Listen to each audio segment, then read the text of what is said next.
The rain had been whispering against the windows all evening, the kind of soft, steady rhythm that made the house feel like it was breathing with me. I remember standing in the hallway, barefoot on the cold wooden floor, listening to the clock in the living room tick its way through another ordinary night.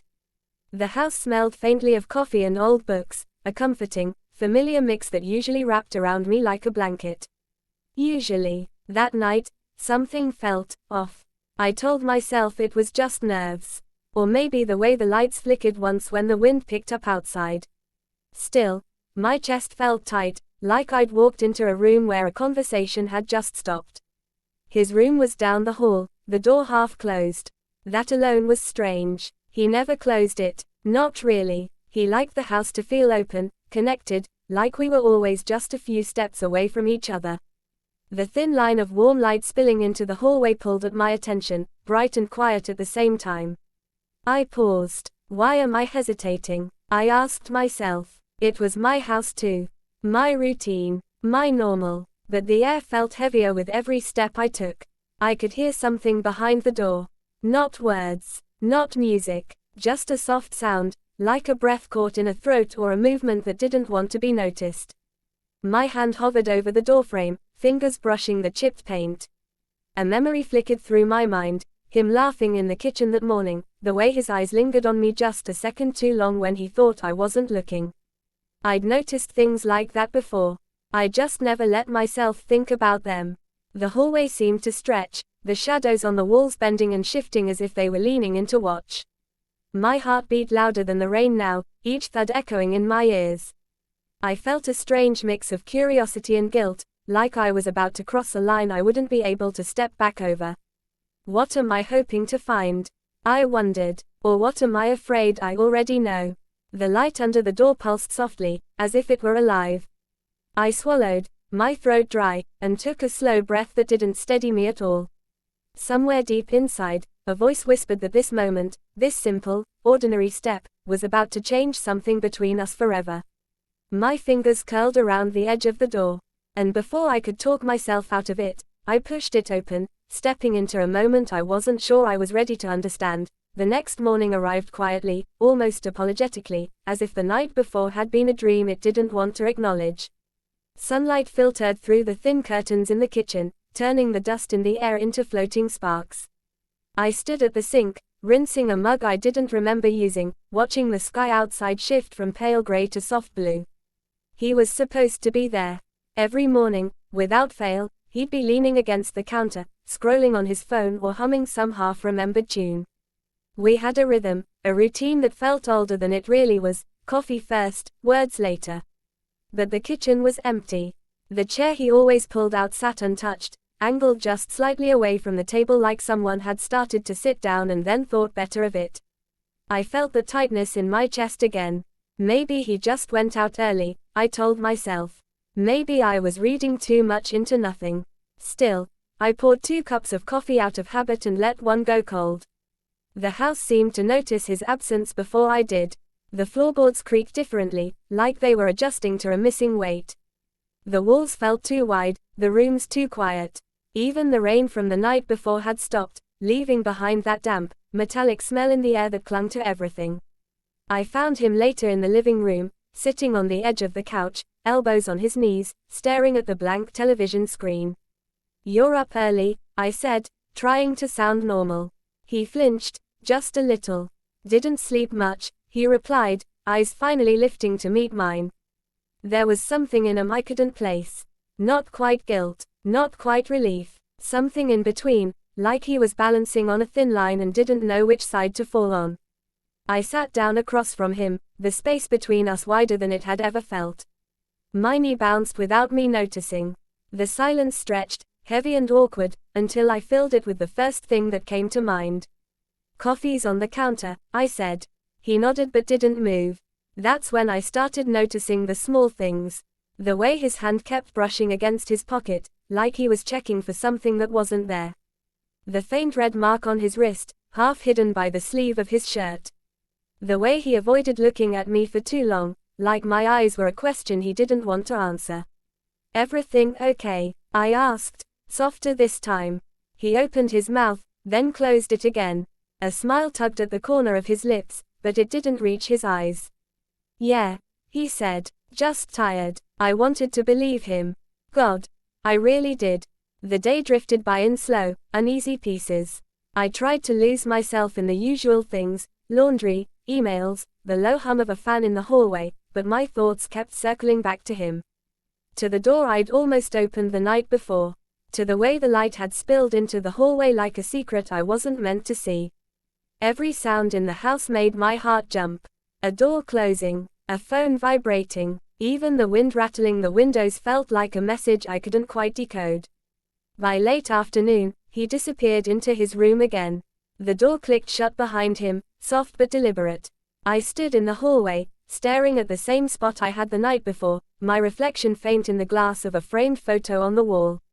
We looked happy in that picture. Relaxed. Like there was nothing between us but air. I knocked before I could change my mind. "Yeah." His voice came through the door, strained. "Just checking in," I said. "You've been quiet." There was a pause, long enough that I thought he might not answer at all. "I'm fine," he finally said. "Really?" But his voice didn't match the words. I leaned my forehead against the door, the wood cool and solid beneath my skin. I wanted to push it open, to step into whatever was waiting on the other side.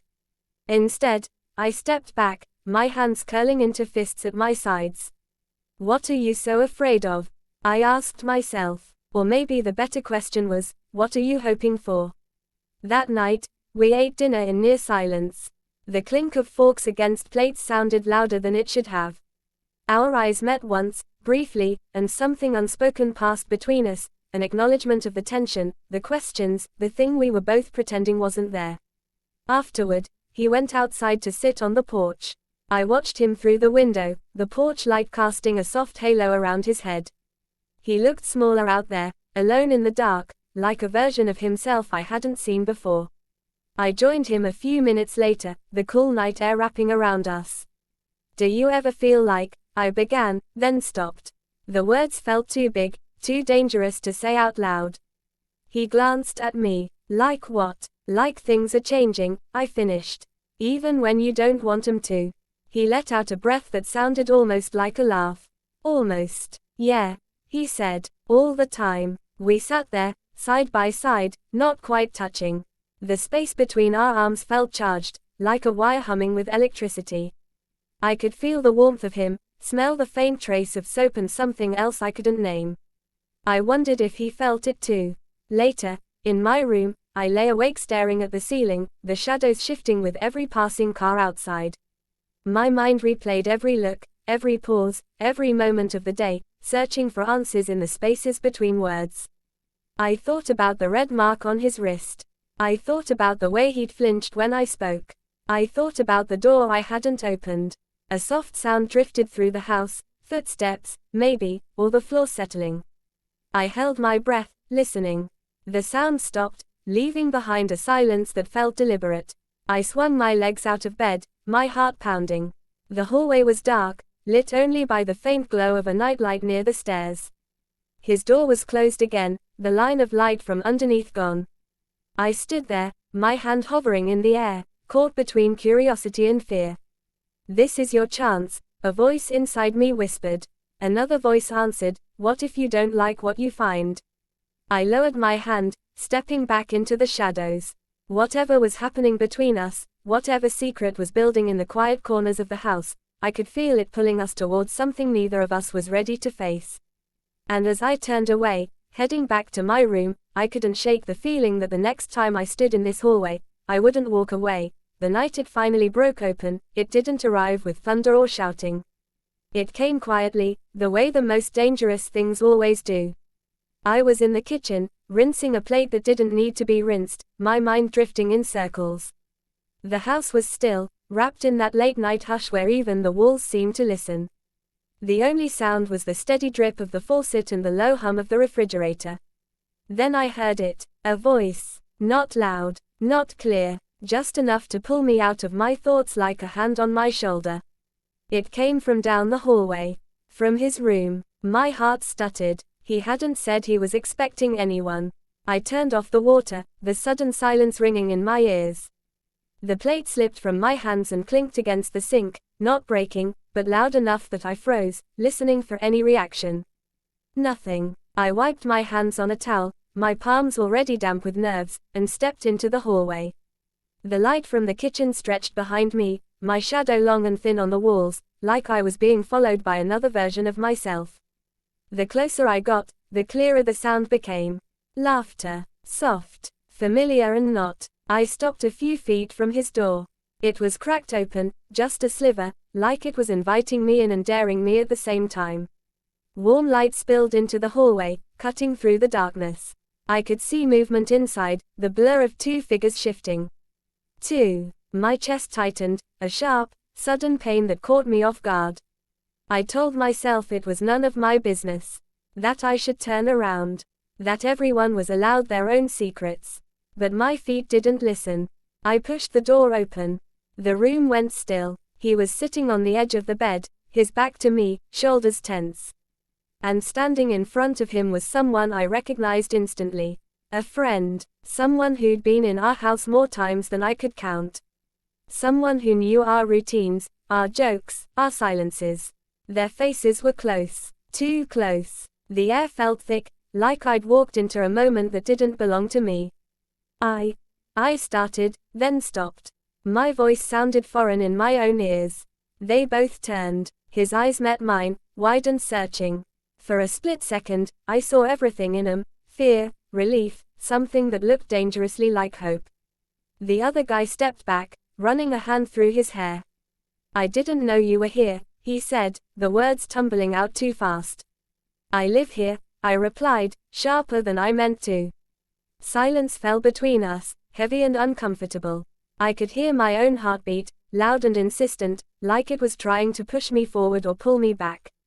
I couldn't tell which. "Can you give us a minute?" he said to his friend, his voice steady but his hands betraying him, fingers curling into the fabric of his jeans. There was a hesitation, a glance between them, and then the door closed softly behind the other guy, leaving just the two of us in the room. I stood there, not quite inside, not quite out, the doorway a line I didn't know how to cross. "You weren't supposed to see that," he said. "I wasn't supposed to see a lot of things," I replied. "But here we are." He laughed, a short, humorless sound. "I guess so." The room felt smaller now. The walls closer. The air warmer. I could smell his soap, the same one I used, mixed with something else, something unfamiliar. "Are you going to say anything?" he asked. I opened my mouth, then closed it. 1,000 thoughts collided in my head. Anger, confusion, a strange, unwanted flicker of jealousy that made my stomach twist. "I don't know what I'm supposed to say," I admitted. He looked at the floor. "I didn't plan for this. For you to find out like this." "Find out what?" I pressed. "That you're seeing someone. That you've been lying to me. Or that I've been standing in this hallway for weeks, feeling like I'm losing my mind." He looked up at me then, really looked at me, and something in his expression changed. "It's not like that," he said. "Then what is it like?" I asked, stepping fully into the room. The distance between us shrank, not by much, but enough that I could see the small scar near his eyebrow, the one he got years ago and never let anyone forget about. I'd seen his face in every kind of light, every kind of mood. But I'd never seen him like this, guarded and open at the same time. "I didn't know how to tell you," he said. "I still don't. Try," I whispered. He took a breath, slow and shaky. "It started as nothing. Just talking. Late nights. Long walks. I kept telling myself it didn't mean anything. And now?" I asked. "And now," he said, "I can't pretend it doesn't." The words hung in the air between us, fragile and heavy all at once. I felt a pull in my chest, a confusing mix of hurt and something else I didn't want to name. "So where does that leave us?" He hesitated, just for a second. But I saw it. "I don't know," he admitted. I took another step closer, close enough now that I could feel the warmth of him, close enough that the space between us felt like a choice instead of a distance. "Do you want me to leave?" I asked. He didn't answer right away. His eyes flicked to the door, then back to me.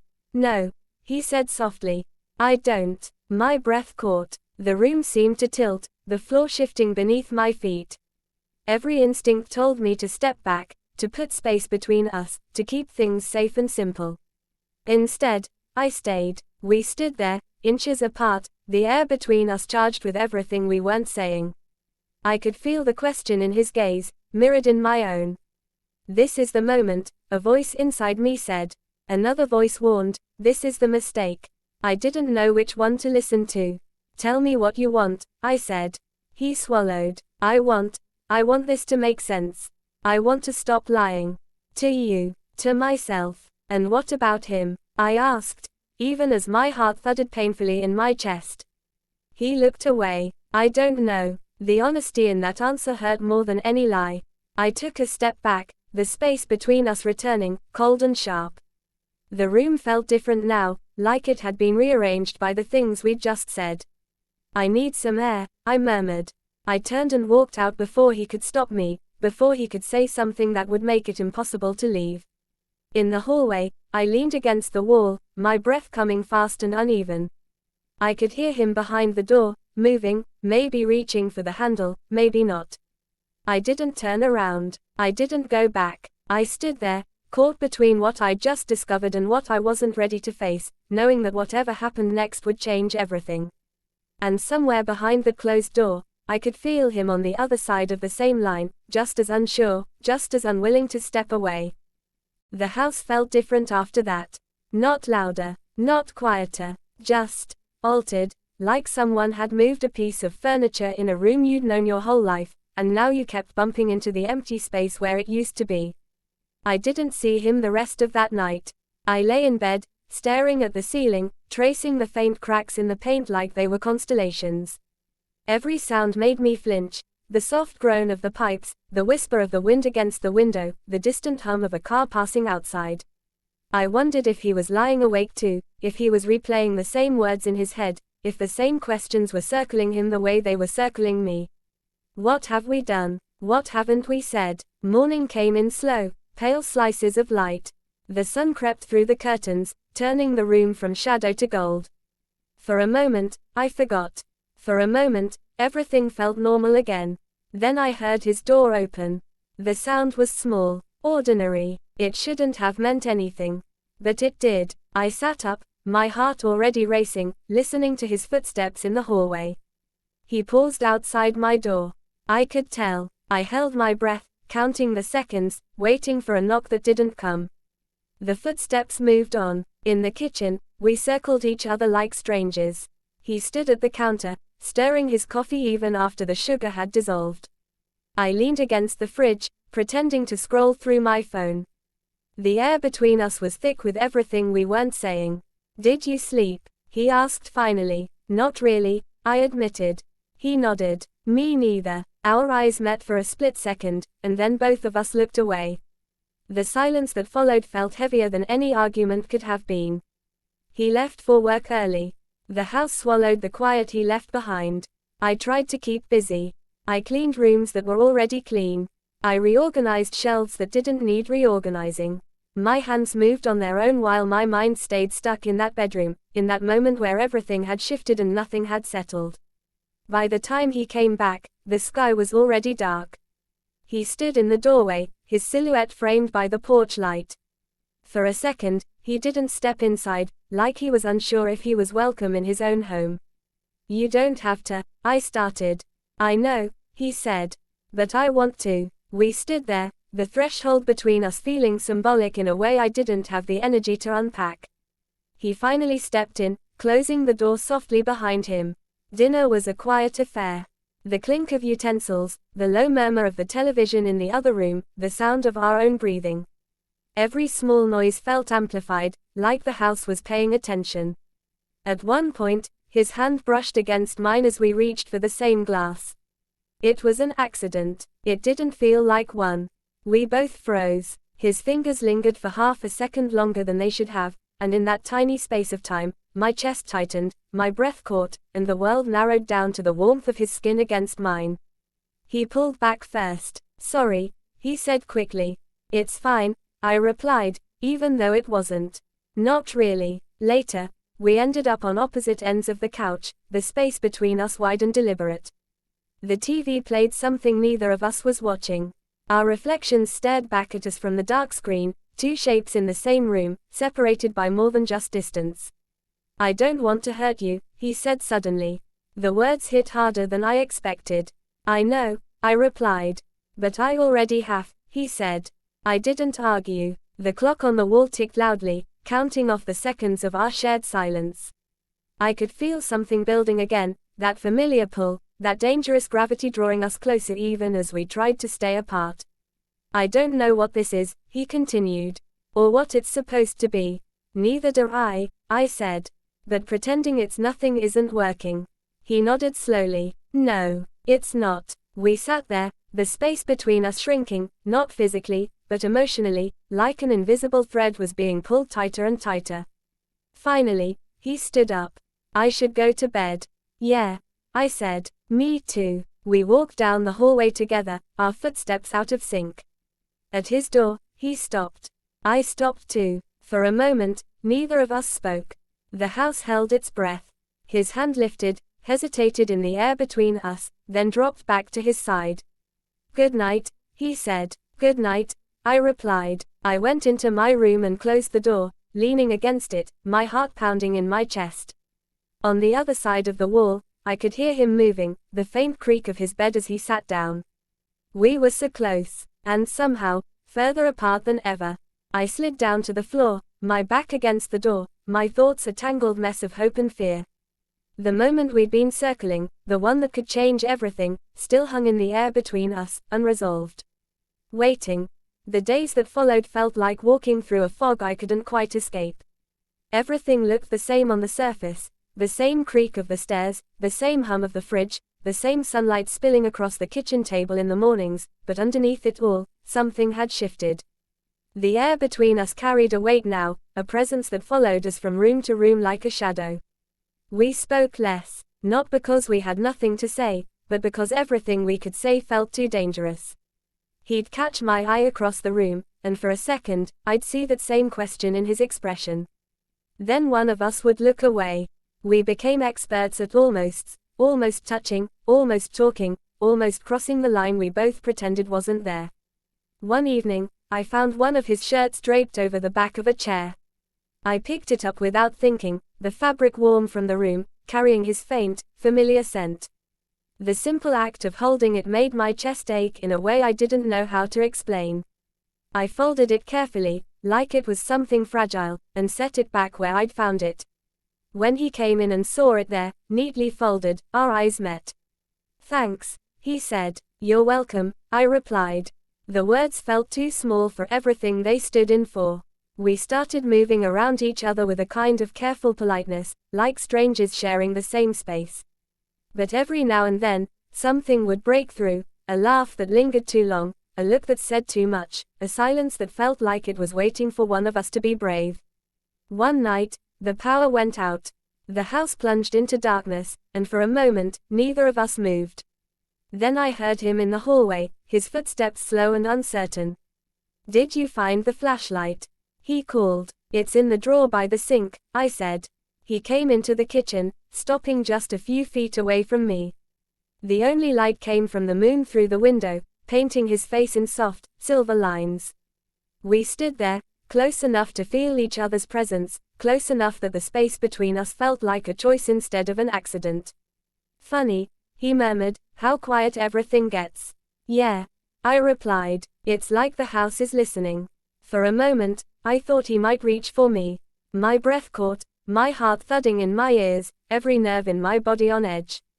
But he didn't. The flashlight clicked on, and the moment vanished, swallowed by the harsh beam of light. The next morning, he was gone when I woke up. A note sat on the counter, simple and careful, had to step out. "Be back later." I stared at the handwriting, at the familiar curve of the letters, and felt that same pull in my chest. The same unanswered question. When he finally came back, we stood in the doorway, mirroring each other, both of us hesitant, both of us waiting for the other to make the first move. "Do you ever wonder," I asked softly, "what would happen if we stopped pretending?" He looked at me for a long time before answering. All the time, the silence that followed wasn't empty. It was full, Of everything we'd been avoiding, everything we were too afraid to say out loud. We didn't resolve anything that night. We didn't fix it. We just stood there, suspended in the space between what was and what could be, knowing that sooner or later, one of us would have to step forward. And as I went to bed, the house quiet around me, I couldn't shake the feeling that the next door that opened wouldn't just lead to another room. It would lead to a truth neither of us could walk away from. The night air was cool against my skin when I stepped onto the porch, the screen door whispering shut behind me. The street was quiet, washed in the pale orange glow of a single streetlight that flickered like it couldn't decide whether to stay awake or give into the dark. Somewhere in the distance, a dog barked once and then fell silent, leaving the world feeling paused. I leaned against the railing, breathing in the faint scent of rain and cut grass. This was my routine. Step outside, clear my head, pretend that everything inside the house was exactly the way it had always been. It wasn't. Through the window, I could see him moving in the kitchen, his silhouette shifting as he opened and closed cabinets. The sight of him used to be comforting, familiar. Now it made my chest tighten in a way I didn't know how to explain. I told myself it was just a phase, just a strange week, just my imagination getting the better of me. But my imagination had started to feel like a warning. I went back inside, the warmth of the house wrapping around me like a question. The clock on the wall ticked softly, marking time we weren't using. He glanced up when he heard me, our eyes meeting for a split second before both of us looked away. "Everything okay out there?" he asked. "Yeah," I said, "just needed some air." He nodded, like he understood. Maybe he did. Maybe he'd needed air too, for reasons he wasn't ready to share. We moved around each other in the kitchen, our paths almost crossing, almost touching. The smell of coffee hung in the air, bitter and comforting all at once. I watched his hands as he poured a cup, noticing the small scar on his knuckle I'd seen 1,000 times before. It felt strange, realizing how well I knew the details of someone who suddenly felt like a mystery. I wanted to ask him something. I didn't know what, so I stayed quiet. Later, I found myself standing in the hallway, staring at the closed door of his room. The light underneath it was on, a thin, glowing line cutting through the darkness like an invitation or a warning. I pressed my palm against the wall, feeling the cool paint beneath my skin. "What are you afraid of?" I asked myself. The answer came too easily. The sound of something changing. A soft noise came from behind the door, movement, maybe, or a breath. My heart skipped, my pulse loud in my ears. I lifted my hand, fingers hovering inches from the wood. If I knock, everything might stay the same. If I don't, everything might change. The hallway felt smaller, the air heavier, like the house itself was waiting for my decision. I took a slow breath, my thoughts tangling with my courage, my curiosity wrestling with my fear. I didn't knock. I didn't walk away either. I stood there, suspended in the moment, knowing that whatever happened next would draw a line between who we had been and who we were about to become. And somewhere, on the other side of that door, I felt him there too, just as still, just as unsure, just as close to stepping into something neither of us was ready to name.